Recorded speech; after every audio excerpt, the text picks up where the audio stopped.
The restaurant business is not an easy one. Ask any of the people we've featured in the show so far. But for those who have a passion for creating culinary magic, there's no business like it, and probably no business they'd rather be in. Travis and Jody Wright devoted their life together to building The Shark on the harbor in West Ocean City.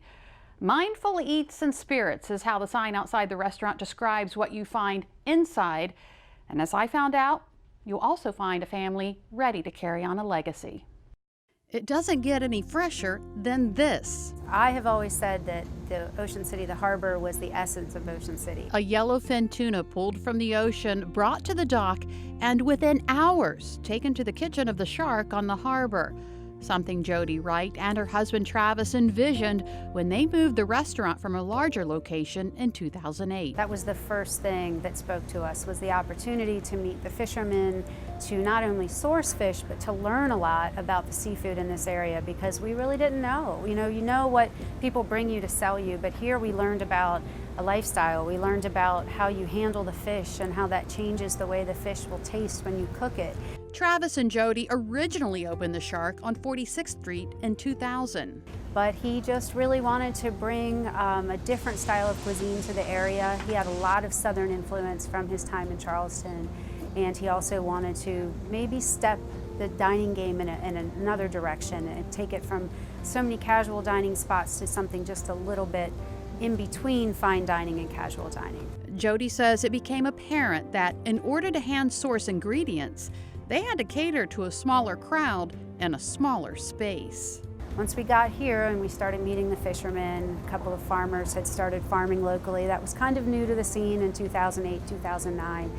And we really started to understand what it meant to be community sourced.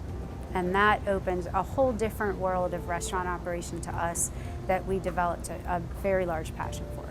And that community is a very close-knit one. We're all family. The fishermen who bring us fish, we know them. We know their wives, their children, their grandchildren. The farmers who come to us often deliver with their children in tow until they become school-aged.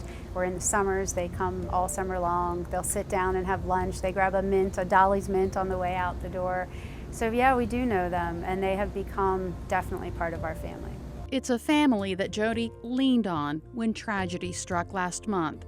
Travis died suddenly. We have an amazing community behind us, and the number of people who've reached out in the last few weeks to just let us know that they're still here and that they're still joining us is staggering. And moving on without Travis won't be easy, but Jody says he was always eager to share his passion and his knowledge that made the Shark what it is today. He was a really great teaching chef, and that's not something that I think he ever would have noted about himself, but he really took all of the members of his team under his wing, and whenever he would be working on something, he would be teaching as he went. And just making sure that they were understanding technique, that they knew why he was doing what he was doing. He would even do that with me sometimes. But Jody says it's crucial that the Shark continues the mission Travis set out on from the beginning. I feel like there's no other answer. I'm sorry. Travis and I worked really hard with our team and with his parents to create this restaurant over the last 19 years, and I feel like this has to continue in his memory, with his guidance, with all of the tools that he's given all of us in our contribution to this restaurant, so that we can show him that his legacy will continue. And I feel confident that we have a passionate and talented enough team who supports me and our efforts to continue this business. And we know his vision. We have an intimate relationship with his vision, and it will continue with his vision, but we will also move forward and continue to grow and create, because the last thing he would want, or that I would want, is for us to become stagnant in the loss of Travis. So that's our goal, to continue with his vision in mind and to continue to create and just be the best restaurant we can be. The Shark on the Harbor restaurant is open year-round and offers Sunday brunch and lobster night on Thursdays. Delmarva Life. We'll be right back.